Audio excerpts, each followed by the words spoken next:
Hey dads, welcome to Father Friend, the podcast for dads who want to lean in, lead well, and love big. I'm Dr. Mike Ayers. I'm the father of 3 young adult children. I've run the long race of fatherhood, and I share perspective with you from the finish line. Not perfect advice from a perfect dad, but honest insights from the journey, founded upon the wisdom of Scripture, informed by research on child development, shaped by years of pastoral ministry with families, and tested in the trenches of my own fatherhood. Thanks for joining me. If you want to understand adolescence, picture a roller coaster. Sudden drops, sharp turns, moments of exhilaration followed by pure terror. Except your teenager is on the ride. You're standing on the ground watching, wondering if the whole thing is going to fly off the tracks. One day they're laughing at your jokes. The next day, everything you say is apparently the dumbest thing they've ever heard. One moment, they need you desperately. The next, they act like your very existence embarrasses them. For most teens, these years are marked by dramatic change, emotional highs and lows, a fierce desire for independence, personalizing beliefs and values, and the testing of limits. These aren't rebellion, they're development. Add to these the physical changes, new urges and attractions, awkward social situations, and the constant search for who am I really? Being a teenager in today's world brings entirely new challenges, social media pressures, constant comparison, anxiety about image and performance, and a culture that pushes confusion about masculinity, femininity, and gender itself. Many teens today seem to have lost the secure innocence of simply being a young man or a young woman and the deep value and dignity that come with each. Add to that increased exposure to explicit content, cyberbullying, and addictive digital distractions, and you have a perfect storm, and they'll need a steady anchor for it. Developmentally, these years are critical. Erik Erikson, the famous psychologist, described adolescence as the stage of identity versus role confusion. Erikson was the one himself who coined the phrase identity crisis. He says that this period is a time when teens begin shaping their own beliefs, self-understanding, and decisions about direction in life. All the things they were raised to believe are now being personalized. Do I believe what my parents taught me? Do these values make sense in my world? Am I really who my parents say I am? Now, these things are not always conscious, but nonetheless, deep down inside, they are asking and answering these questions. These emerging beliefs don't come from a blank slate. They're built on the foundation largely shaped in childhood. As Dr. Lawrence Steinberg, one of the nation's leading experts in adolescent development, explains, by the time children reach age 13, their basic attitudes, values, and patterns of behavior are mostly in place, having been shaped primarily by their early relationships with parents. In truth, your strongest formative influence has likely already taken place in Q1 and Q2. This isn't meant to frighten you or suggest your leadership is over, but it does mean you have to lead differently. In the father-friend model, ages 13 to 20 represent that third quadrant of development. This is where your role evolves again, not over them or ahead of them, but alongside of them as a mentor, shoulder to shoulder, step for step, walking with them through the beautiful chaos of becoming. In this season, you become their anchor, a calm, steady presence in the storm of adolescent change. While everything else in their world feels uncertain and shifting, your consistent love and belief in them provides the security they need to navigate this turbulent time. But here's what catches many dads off guard. As teens develop their identity, they naturally begin to distance themselves emotionally from their parents. I felt this pull with my own kids. By the time they hit their mid-teens, they didn't want to hang out as much. Their time and attention went toward friends. When I tried to ask questions about school, sports, friends, or feelings, they'd often be brief and dismissive. Talk to them about dating or people they might like? No way. My initial reaction was to give them space, maybe too much space. I had to learn that their pulling away didn't mean that I should pull back. It meant that I needed to stay present differently. Less hovering, more available. Less directing, more listening. Being okay with this phase and staying steady. Research shows that adolescents typically experience what psychologists call emotional autonomy development, a necessary process where teens gradually shift their primary emotional attachments from parents to peers and eventually to romantic relationships. Dr. Steinberg's studies found that this distancing peaks around ages 14 through 16, when teens spend significantly more time with friends and begin to see parents as less central to their daily emotional world. For dads, this can be jarring. Your son, who used to want to hang out with you all the time, suddenly acts like you're invisible. Your daughter, who used to think that you hung the moon, now rolls her eyes at everything you say. That child who once sought your attention and approval now seems indifferent to your presence and annoyed by your questions. Most of this is normal and even somewhat necessary, but it's also where many fathers make a critical mistake. They pull away too. When teens become distant, moody, or seemingly uninterested in family time, it's natural for dads to think, well, they don't want me around anymore, and begin to withdraw emotionally. You might stop initiating conversations, reduce your involvement in their activities, or simply give them the isolation you think they're asking for. Don't do that. They need your presence. They just don't know it or won't admit it. Let me give you an example of what this looks like in real life.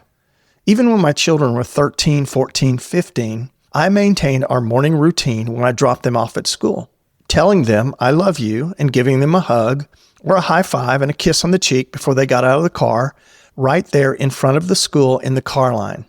As they hit their middle teens, they became less enthusiastic about it. Sometimes they'd glance around nervously to see if friends were watching. But I persisted. Our love and our consistent expression of it was non-negotiable, even when they were pulling away. Sometimes staying engaged means maintaining expressions of affection even when your teen doesn't seem to want them. There's a crucial difference between holding your teen loosely and letting them go completely. They still need your steady presence, even when they don't show it or ask for it. Research on parental autonomy support has found that teens whose parents remain emotionally available while allowing appropriate independence show better adjustment during adolescence. Key is adjusting your approach, not your commitment. You're shifting from hands-on guidance to supportive presence. Still there, still caring, but giving them space to grow while maintaining the connection they still desperately need. Now, you might be wondering, does this mean you give up your authority? No, but your authority takes a different shape. Boundaries and consequences still matter, but how you implement them shifts. Discipline is still a part of your leadership, but it's applied differently now.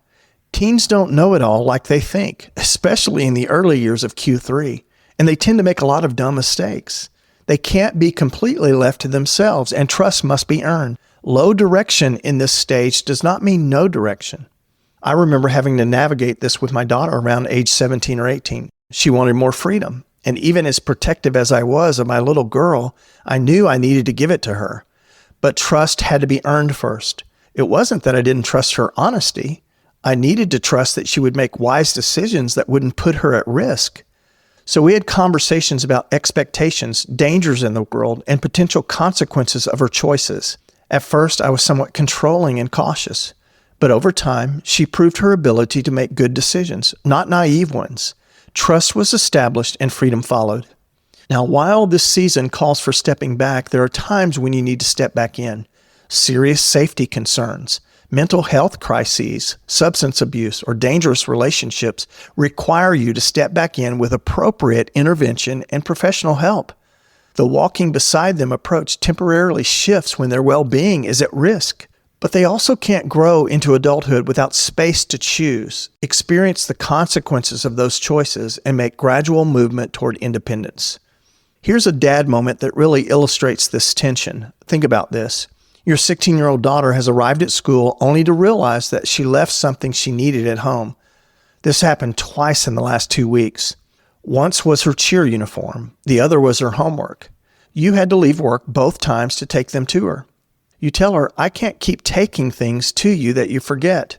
You need to find a way to remember. Use reminders on your phone, create a calendar, or make a sticky note. She frantically calls you again, saying that she left corrected exams at home, and if she doesn't get them to school, she won't get the extra credit. This moment will teach her either Dad will rescue me when I forget, or there are consequences to disorganization and forgetfulness. The extra credit might seem important now, but the life skill she learns from your response will matter far longer. Will you move her toward the responsibility that's needed as she reaches adulthood, or create dependence? Now, decision-making in this season is best framed by the phrase, "Let's talk child decides." As much as possible, you move them toward making decisions and you allow them to bear the consequences of poor choices as well as the rewards of good ones, especially by the end of Q3. This means resisting the urge to rescue or assume responsibility that rightly belongs to them. When they come to you with a problem, thinking dads in this season defer back to their child. Yeah, that's a problem. What are you going to do about it? Or, what do you think you should do with your money? You worked hard and earned it. You're still available for guidance and perspective, but you're no longer the primary problem solver. They are. The truth is, letting your teen own their decisions feels risky, especially when you can see potential pitfalls they can't. But the discomfort you feel watching them wrestle with choices is actually part of their growth. They need practice making decisions while the stakes are relatively low and you're still nearby to help them process the outcomes. These moments communicate something powerful. You're saying, "I believe in your voice now so that you'll trust it later." As your child moves toward the end of this stage, they need more than just input in decisions. They need experience owning the outcomes. That's what prepares them for adulthood. If you hover, constantly rescue, or micromanage, you'll unintentionally stunt the very confidence and autonomy they need to develop.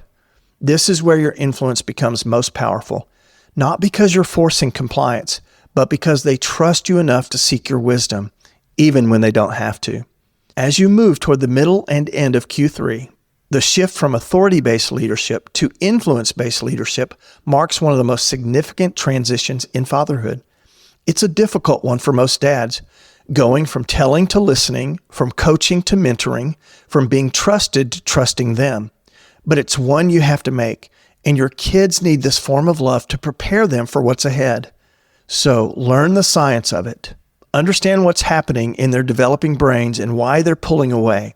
Develop the art of staying present without hovering, of loving them even when they act like they don't want it. And finally, pray a lot. Because this season isn't about controlling outcomes anymore. It's about anchoring them while they learn to navigate on their own. Stay steady, Dad. They need you. They need you more than you know and more than they're willing to admit. Thank you for listening today. I'm Dr. Mike Ayers. If you enjoyed this podcast, please share it with other dads. I'd love to hear from you. Email me at mikea@fatherfriend.net with comments, questions, and your biggest takeaways. For more tools, resources, and real talk on fatherhood, visit fatherfriend.net or follow on social media @ThinkingDads.